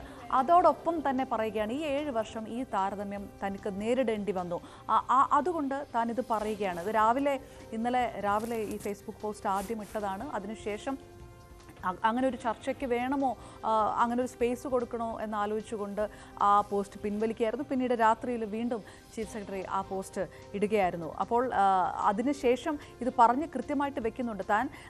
താൻ തന്നെ നേരിട്ട് വളരെ ചെറിയ കുട്ടിയായിരുന്നപ്പോൾ പോലും തനിക്ക് തൻ്റെ നിറവുമായി ബന്ധപ്പെട്ട് ഇത്തരം ചില അപകർഷതാബോധങ്ങൾ തോന്നിയിരുന്നു. താൻ തൻ്റെ അമ്മയോട് ചോദിച്ചിരുന്നു, അമ്മേ വീണ്ടും എന്നെ ജനിപ്പിക്കുകയാണെങ്കിൽ ഞാൻ വെളുത്ത കുട്ടിയായിട്ട് ജനിക്കുമായിരുന്നു എന്നുള്ളൊരു തോന്നലൊക്കെ ആ കാലത്തുണ്ടായിരുന്നു എന്ന് പറയുന്നു. പക്ഷേ കുറച്ച് കഴിഞ്ഞപ്പോൾ ഇതല്ല, ഈ നിറത്തിൻ്റെ ഭംഗി എന്താണ്, ഈ കറുപ്പിൻ്റെ ശക്തി എന്താണ് എന്ന് താൻ മനസ്സിലാക്കുന്നു. ഈ 50 വർഷത്തോളം ഈ അപകർഷതാബോധത്തിലല്ല, പകരം ഇതിൻ്റെ ഒരു ശക്തിയിലാണ് താൻ ജീവിക്കുന്നത്. തൻ്റെ മക്കൾ പോലും അത് മനസ്സിലാക്കുന്നു. ഇതിൻ്റെ ഒരു സൗന്ദര്യം തനിക്ക് തന്നെ ഒരു ശക്തിയായി അവർ നൽകുന്നു എന്ന് പറയുമ്പോൾ ഒരു കൃത്യമായിട്ടുള്ളൊരു മെസ്സേജ് കൂടി നൽകിക്കൊണ്ടാണ് ആ ഫേസ്ബുക്ക് പോസ്റ്റ് പൂർണ്ണമാകുന്നത്. നേരത്തെ പറഞ്ഞ പോലെ അതിൽ നിന്ന് മലയാളത്തിലേക്ക് നമ്മൾ തർജ്ജമ ചെയ്യുമ്പോൾ അത്രയും പവർഫുൾ ആയിട്ടുള്ള ഒരു സെൻറ്റൻസ് ആയിട്ട് നമുക്ക് ഉപയോഗിക്കാൻ കഴിയുന്നില്ല. ബ്ലാക്ക് ഈസ് ബ്യൂട്ടിഫുൾ എന്ന വാക്കിന് പകരമായിട്ട് അപ്പോൾ പോലും ഇതിൽ മുന്നോട്ട് വയ്ക്കുന്ന വിഷയം, ചീഫ് സെക്രട്ടറി പോലുള്ള ഒരു ബ്യൂറോക്രാറ്റിൻ്റെ അടുത്ത് ഈ വിഷയം പറഞ്ഞത് ഒരു രാഷ്ട്രീയ പ്രമുഖനാണ് എന്നാണ് അറിയാൻ കഴിഞ്ഞിരിക്കുന്നത്.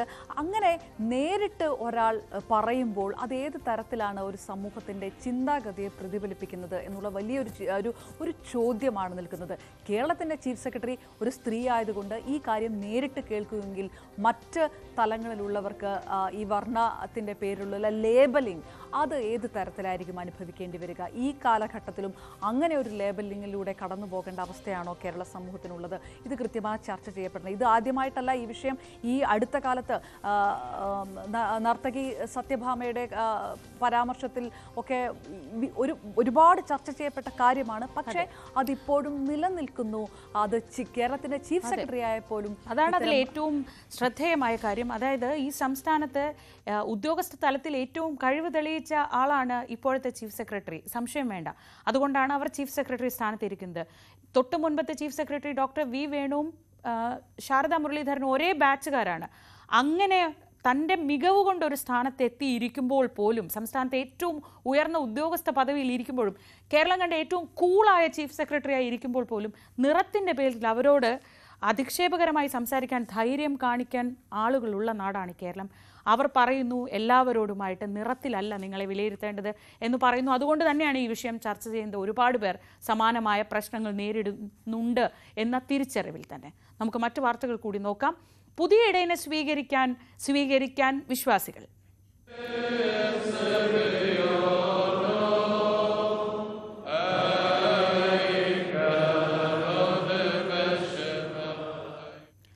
യാക്കോബായ സഭയുടെ പുതിയ ശ്രേഷ്ഠ കാതോലിക്ക ബാവയായി ജോസഫ് മാർ ഗ്രിഗോറിയോസ് സ്ഥാനമേറ്റു. പരിശുദ്ധ ഇഗ്നാത്യോസ് അപ്രേം ദ്വിതീയൻ പാത്രിയാർക്കീസ് ബാവയാണ് സ്ഥാനാരോഹണ ശുശ്രൂഷ നിർവഹിച്ചത്. പുതിയ ബാവയ്ക്ക് സ്വീകരണം നൽകാൻ ഒരുങ്ങുകയാണ് വിശ്വാസികൾ. ഞായറാഴ്ച അദ്ദേഹം കൊച്ചിയിലെത്തും. ബുധനാഴ്ച ആഗമാന സുറിയാനി സഭയുടെ സുന്നഹദോസ് ചേരും. ഹെർമോൺ ബേറൂട്ട് പൗരാണിക വിശ്വാസ ആചാരങ്ങളുടെ തനിമയോടെ ഇന്നലെ ഒരു വിശ്വാസ പ്രഖ്യാപനമായി മാറിയ ചടങ്ങിലാണ് അദ്ദേഹം ചുമതലയേറ്റത്.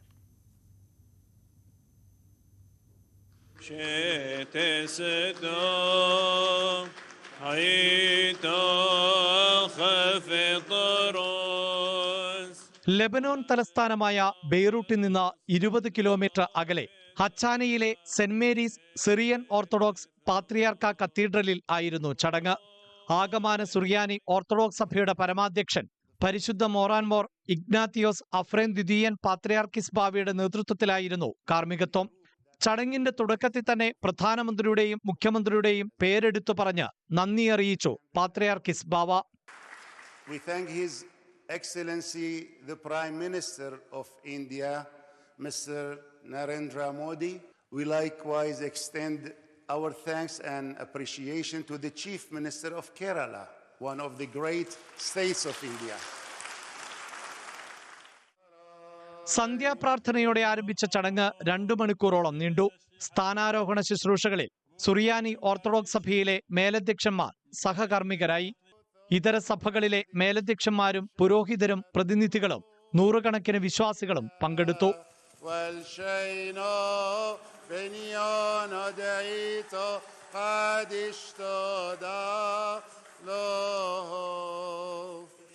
പരിശുദ്ധ പാത്രിയാർക്കിസിനോടും സിംഹാസനത്തോടുമുള്ള ഭക്തിയും ബഹുമാനവും വിധേയത്വവും പ്രഖ്യാപിച്ചുകൊണ്ടുള്ള ഉടമ്പടി സ്വീകരിച്ച് അധികാരപത്രം നൽകി. മദ്ബഹായിൽ ഭക്തജനങ്ങൾക്ക് അഭിമുഖമായി പീഠത്തിലിരുത്തിയ ശ്രേഷ്ഠ കാത്തോലിക്ക ബാവയെ മെത്രാപ്പോലീത്തമാർ ചേർന്ന് ഉയർത്തി.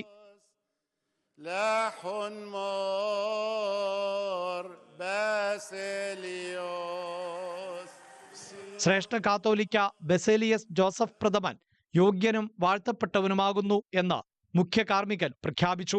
തുടർന്ന് അവൻ യോഗ്യൻ തന്നെ എന്നർത്ഥമുള്ള ഓക്സിയോസ് പാത്രിയാർക്കിസ് ബാവ മുഴക്കി. മെത്രാപ്പോലീത്തമാരും വൈദികരും ഭക്ത്യാദരങ്ങളോടെ 3 തവണ അത് ഏറ്റുചൊല്ലി.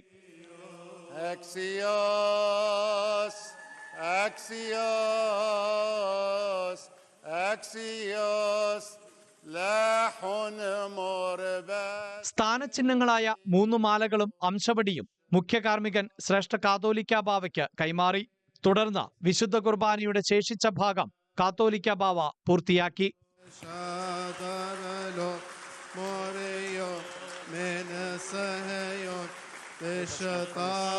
മന്ത്രി ജോർജ് കുര്യന്റെ നേതൃത്വത്തിലുള്ള കേന്ദ്ര സർക്കാരിന്റെ പ്രതിനിധി സംഘവും മന്ത്രി പി രാജീവിന്റെ നേതൃത്വത്തിലുള്ള സംസ്ഥാന സർക്കാരിന്റെ പ്രതിനിധികളും ചടങ്ങിൽ പങ്കെടുത്തു. International desk, news 18. നിയമസഭാ തെരഞ്ഞെടുപ്പിന് 1 വർഷം മാത്രം ബാക്കി നിൽക്കെ തമിഴ്നാട് രാഷ്ട്രീയത്തിൽ നിർണായക നീക്കങ്ങൾ. ഡൽഹിയിലെത്തിയ AIADMK general secretary Edappadi Palaniswami കേന്ദ്ര ആഭ്യന്തരമന്ത്രി അമിത്ഷായുമായി 2.5 മണിക്കൂറിലധികമാണ് കൂടിക്കാഴ്ച നടത്തിയത്. 2026 NDA അധികാരത്തിൽ വരുമെന്ന് അതിനുശേഷം അമിത്ഷാ പ്രതികരിച്ചു. രാകേഷ് വിവരങ്ങളുമായി. രാകേഷ്, ആ പ്രതികരണം സൂചിപ്പിക്കുന്നത് വീണ്ടും AIADMKയുമായി ഒരു സഖ്യം, NDA സഖ്യമുണ്ടാകും എന്ന് തന്നെയാണോ?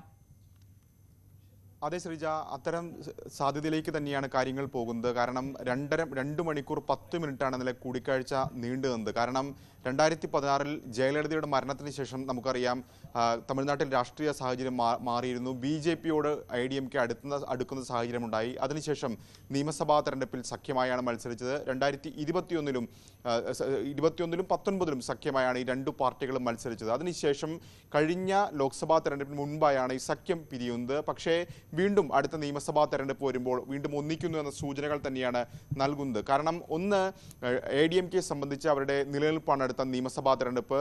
കാര്യമായി സമീപകാലത്ത് നടന്ന തെരഞ്ഞെടുപ്പുകളൊന്നും തന്നെ അവർക്ക് മുന്നേറ്റം നടത്താൻ സാധിച്ചിട്ടില്ല.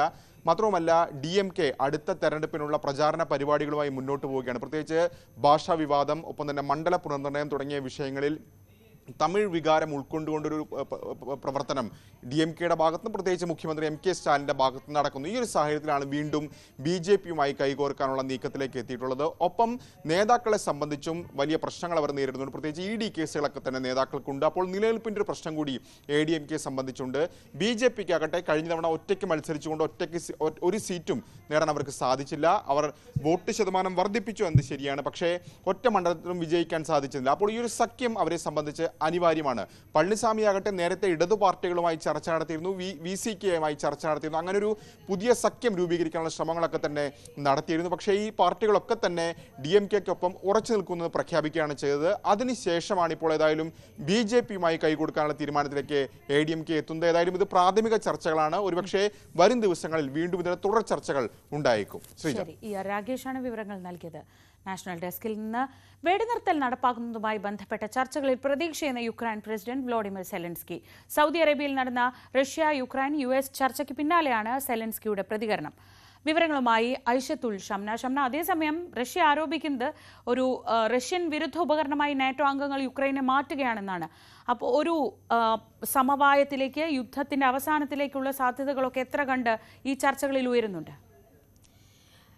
ശ്രീജ, ഈ യുക്രൈൻ ഇപ്പോഴും പറയുന്നത് ചർച്ചകളിൽ പ്രതീക്ഷയുണ്ടെന്നാണ്. പക്ഷേ അതേസമയം അത്തരമൊരു സമാധാനത്തിൻ്റെ വാർത്തകൾ പുറത്തു വരാറായിട്ടില്ല. കാരണം നേരത്തെ തന്നെ രണ്ട് രാജ്യങ്ങളും ഭാഗിക വെടിനിർത്തലിന് സമ്മതം അറിയിച്ചിരുന്നു. ആ ഒരു അടിസ്ഥാനത്തിൽ തന്നെ മറ്റ് കാര്യങ്ങളിലാണ്, അതായത് ഊർജ്ജ കേന്ദ്രങ്ങൾക്ക് നേരെയും മറ്റ് അടിസ്ഥാന സൗകര്യങ്ങൾക്ക് നേരെയുമുള്ള ആക്രമണങ്ങൾ നിർത്തലാക്കുക, ഈ കാര്യത്തിലാണ് പ്രധാനമായും സൗദിയിൽ നടന്ന ചർച്ചയിൽ സൗദിയിൽ മൂന്ന് രാജ്യങ്ങളും US-ഉം യുക്രൈനും റഷ്യയുമായി വേറെ വേറെ ചർച്ചകളാണ് സൗദിയിൽ നടന്നിരുന്നത്. ഇതിൽ ഇക്കാര്യങ്ങളാണ് ചർച്ച ചെയ്തിരുന്നത്.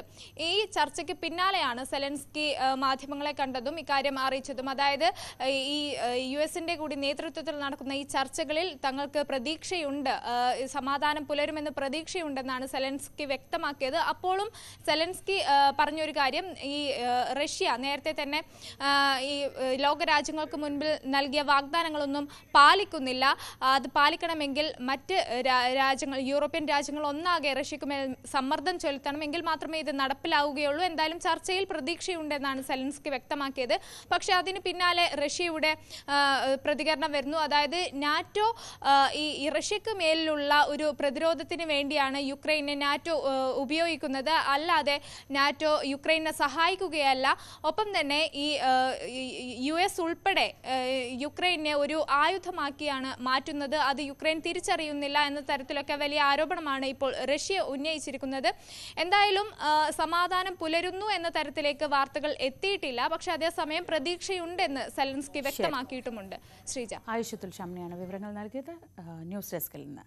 ഇനി കായിക പ്രേമികൾക്ക് സന്തോഷം നൽകുന്ന ഒരു വാർത്ത. ലോക ഫുട്ബോളിന് അർജന്റീന യോഗ്യത നേടിയിരിക്കുന്നു. യുറുഗ്വായ് ബൊളീവിയ മത്സരം സമനിലയിലായതോടെയാണ് അർജന്റീന യോഗ്യത നേടിയത്. വിവരങ്ങളുമായി രാകേഷ്. 4-1 ഒരു വിജയം. നിലവിലെ ചാമ്പ്യന്മാരെ സംബന്ധിച്ച് വളരെ ആധികാരികമായി തന്നെ ഒരു എൻട്രി, അങ്ങനെ പറയാം അല്ലേ? അതെ ശ്രീജ, കാര്യം രണ്ട് കാര്യങ്ങൾ കൊണ്ട് അർജന്റീന ആരാധകർക്ക് ആഹ്ലാദിക്കാം. ഒന്ന്, അർജന്റീന ലോകകപ്പിന് യോഗ്യത നേടിയിരിക്കുന്നു. രണ്ട്, ചിരവൈരികളായ ബ്രസീലിനെതിരെ ഉജ്ജ്വല വിജയം നേടിയിരിക്കുന്നു. ഇന്ന് ഈ മത്സരം ആരംഭിക്കുന്നതിന് മുമ്പ് തന്നെ 1 പോയിന്റ് മാത്രം മതിയായിരുന്നു യോഗ്യതയ്ക്ക് അർജന്റീനയ്ക്ക്. പക്ഷേ ആ മത്സരം ഇറങ്ങാൻ കാത്തിരിക്കേണ്ടി വന്നില്ല. അതിനു മുമ്പ് തന്നെ പെറുവും യുറുഗ്വായും തമ്മിലുള്ള മത്സരം സമനിലയിൽ അവസാനിച്ചു. ഇതോടുകൂടി അർജന്റീന ലോകകപ്പിന് യോഗ്യത നേടിയിരുന്നു. അതിനുശേഷമാണ് ബ്രസീലിനെതിരായ മത്സരം വരുന്നത്. ഏതായാലും ആ മത്സരത്തിൽ ആധികാരിക വിജയം നേടിക്കൊണ്ടിരിക്കുകയാണ് അർജന്റീന. കാരണം മെസ്സി ഇല്ലാതെയാണ് അർജന്റീന ഇറങ്ങിയത്, നെയ്മർ ഇല്ലാതെയാണ് ബ്രസീൽ ഇറങ്ങിയത്. അർജന്റീന 4-ാം മിനിറ്റിൽ തന്നെ ജൂലിയൻ അൽവാരസിലൂടെ അക്കൗണ്ട് തുറന്നു. അതിനുശേഷം എൻസോ ഫെർണാണ്ടസ് 12-ാം മിനിറ്റിൽ വീണ്ടും ലീഡ് വർദ്ധിപ്പിച്ചു. ബ്രസീലിന് വേണ്ടി മത്തേസ് ക്യൂന 26-ാം മിനിറ്റിൽ നേടിയ ഗോൾ, അതാണ് ഏക ആശ്വാസ ഗോൾ എന്ന് പറയാവുന്നത്. തീർച്ചയായും മത്സരത്തിൽ അർജന്റീനയുടെ ഒരു ആധിപത്യം പ്രകടമായിരുന്നു. ഒന്നാം പകുതിയിൽ തന്നെ 3-1 അർജന്റീന മുന്നിലായിരുന്നു. അതിനുശേഷം സിമോണിന്റെ ഗോളിലൂടെ 71-ാം മിനിറ്റിൽ വീണ്ടും ലീഡ് വർദ്ധിപ്പിക്കുന്നതാണ് കണ്ടത്. അങ്ങനെ 4-1 ഒരു ആധികാരിക വിജയം അർജന്റീന സ്വന്തമാക്കിയിരിക്കുകയാണ്. ഇപ്പോൾ ഏതായാലും ലാറ്റിൻ അമേരിക്കയിൽ നിന്ന് 31 പോയിന്റ് ഉണ്ട് അർജന്റീനയ്ക്ക്. പട്ടികയിൽ 1-ാം സ്ഥാനത്താണ് അർജന്റീന ഉള്ളത്. ഇന്ന് മത്സരത്തിൽ ബ്രസീൽ പരാജയപ്പെട്ടു. ബ്രസീൽ ഇപ്പോൾ നിലവിൽ 21 പോയിന്റുമായി 4-ാം സ്ഥാനത്ത് ആണുള്ളത്. ഏതായാലും ബ്രസീലിന് നിലവിൽ സാധ്യതയുണ്ട് എന്ന് തന്നെ പറയാം. കാരണം 10 ടീമുകളാണ് ലാറ്റിൻ അമേരിക്കയിലെ യോഗ്യതാ മത്സരങ്ങളിൽ കളിക്കുന്നത്. അതിൽ തന്നെ ആദ്യ 6 സ്ഥാനത്തുള്ള ടീമുകൾ ലോകകപ്പിന് യോഗ്യത നേടും. ഏതായാലും ബ്രസീലിനെ സംബന്ധിച്ച് ഇനി 4 മത്സരങ്ങൾ കൂടി അവശേഷിക്കുന്നുണ്ട്. ആ മത്സരങ്ങളിൽ മികച്ച പ്രകടനം കാഴ്ചവെച്ച് യോഗ്യത ഉറപ്പിക്കാനുള്ള ശ്രമമായിരിക്കും ബ്രസീലിന്റെ ഭാഗത്തുനിന്നുണ്ടാവുക. ഏതായാലും അർജന്റീനയെ സംബന്ധിച്ച് അർജന്റീന ലാറ്റിൻ അമേരിക്കയിൽ നിന്ന് യോഗ്യത നേടുന്ന ആദ്യ ടീമായി ഇപ്പോൾ മാറിയിരിക്കുകയാണ്. രാകേഷാണ് വിവരങ്ങൾ നൽകിയത്. ഇനി ഇന്നത്തെ ഒരു സ്പെഷ്യൽ ഡേ വിഷിലേക്കാണ് നമ്മൾ പോകുന്നത്.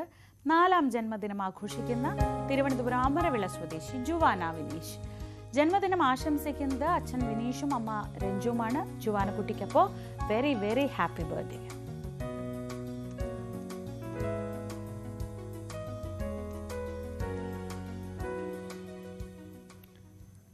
ഇനി ഒരു റിപ്പോർട്ടിലേക്കാണ്. കൊച്ചി സന്ദർശിക്കാൻ കഴിഞ്ഞതിൻ്റെ സന്തോഷത്തിലാണ് തിരുവല്ല നെടുമ്പുറം പഞ്ചായത്തിലെ വയോജനങ്ങൾ. കൊച്ചിയിൽ പോകാൻ എന്താ ഇത്ര വലിയ കാര്യമെന്നൊന്നും ആലോചിക്കേണ്ട. അവരെ സംബന്ധിച്ച് അതൊരു വലിയ കാര്യമാണ്. KSRTCയുമായി സഹകരിച്ചുകൊണ്ടുള്ള പാക്കേജ് ടൂറിലാണ് ഇവർ കൊച്ചിയിലെത്തിയത്. അങ്ങനെ നമ്മുടെ ചെറിയ ചെറിയ സ്വപ്നങ്ങളും സന്തോഷങ്ങളും ഒക്കെ നടപ്പാക്കുന്നതാണല്ലോ ഈ ജീവിതത്തിലെ ഒരു സന്തോഷമുള്ള കാര്യം. അപ്പോൾ അവർ സന്തോഷത്തിലാണ്, നമുക്കും സന്തോഷത്തിൽ. തൽക്കാലം രാവിലെ ഒരു ഇടവേളയിലേക്ക് പോവാം. ഈ റിപ്പോർട്ടിന് ശേഷം പോലീസ് പെട്രോൾ കാണാം. ഞങ്ങളുടെ യാത്ര നല്ല സുഖകരമായൊരു യാത്രയാണ്. ഒരു കുഴപ്പമില്ല. ആദ്യമായിട്ടാണ് ഇങ്ങനെ ജീവിതത്തിൽ ഒരു സുഖമായുള്ളൊരു യാത്ര. ആദ്യമായിട്ട് വരുക. നമ്മളെ തിരുവല്ല, പൊടിയാടി, നെടുമ്പുറം അല്ലാതെ നമ്മൾ വേറെങ്ങും ദൂരെയോട്ട് പോയിട്ടില്ല. ഇതിപ്പോൾ ഇങ്ങനൊരു വേദി ഒരുക്കി തന്ന നെടുമ്പുറം പഞ്ചായത്തിൻ്റെ കൊച്ചി വന്നിട്ട് നമ്മൾ ആദ്യം കാണുന്നതല്ലേ, സുഖകരമായിട്ട് തോന്നുന്നു. നെടുമ്പുറം പഞ്ചായത്തിൽ നിന്ന് 8ാം വാർഡിൽ നിന്ന് വരും ഞങ്ങൾ. ഇത് കൊച്ചി വന്ന് നല്ല സുഖമായിട്ട് സന്തോഷമായി എല്ലാവർക്കും. നല്ല സന്തോഷമായി. ഞങ്ങൾ 11ാം വാർഡിൽ നിന്ന് വന്നവര്.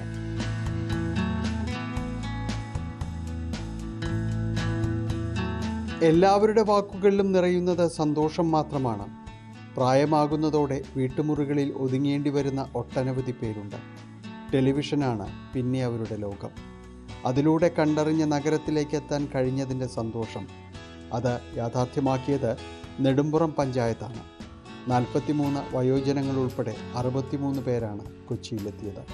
എല്ലാവരും വളരെ സന്തോഷത്തോടു കൂടി ഇത് ആസ്വദിച്ചു എന്നുള്ളതാണ്. അവർക്ക് വീട്ടിലിരിക്കുമ്പോൾ കിട്ടാത്ത ഒരു മാനസികോല്ലാസം ഇവിടെ കിട്ടിയെന്നുള്ളതാണ് അവരോട് ചോദിച്ചു നോക്കിയാൽ തന്നെ അറിയാം. ബസ്സിലൊക്കെ നല്ല അടിപൊളി പാട്ടും ഡാൻസും ബഹളവും ഒക്കെ ആയിട്ട് ഞങ്ങളിങ്ങനെ എന്താണ് ആഘോഷിച്ച് തന്നെ വന്നു.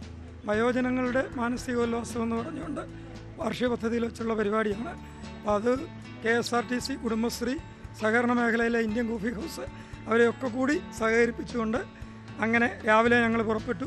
മെട്രോയിൽ കയറി കോർപ്പറേഷൻ്റെ സമൃദ്ധിയിൽ നിന്ന് ഭക്ഷണം കഴിച്ച് വാട്ടർ മെട്രോയിൽ കൊച്ചിയുടെ അടയാളങ്ങളായ ഫോർട്ട് കൊച്ചിയിലും പിന്നീട് മറൈൻ ഡ്രൈവും കറങ്ങി സന്തോഷത്തോടെ അവർ മടങ്ങി. ന്യൂസ് 18 കൊച്ചി.